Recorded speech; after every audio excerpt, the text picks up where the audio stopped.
இந்த கரூர் மாவட்டத்தில் இந்த பேரீச்சை வளர்க்க சிறப்பு திட்டம் செயல்படுத்தப்படும். இத்திட்டத்தின்படி பேரீச்சை வளர்க்க நிதி உதவி வழங்கப்படும். வாக்குறுதி நம்பர் 81. பேரீச்சை மரத்தை விடுங்க, அட்லீஸ்ட் இந்த பேரீச்சை விதையாச்சும் கண்ணில் காட்டினாங்களா? ரூபாய் குறுக்கு சந்து கதை தான். அடுத்து இன்னொரு வாக்குறுதி இருக்கு.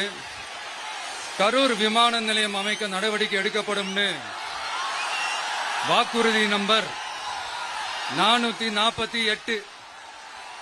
ஆட்சியே முடிய போகுது. 4.5 வருஷம் முடிஞ்சிருச்சு. கரூர்ல விமான நிலையம் வந்தா. Like this video, share it, and subscribe to our channel.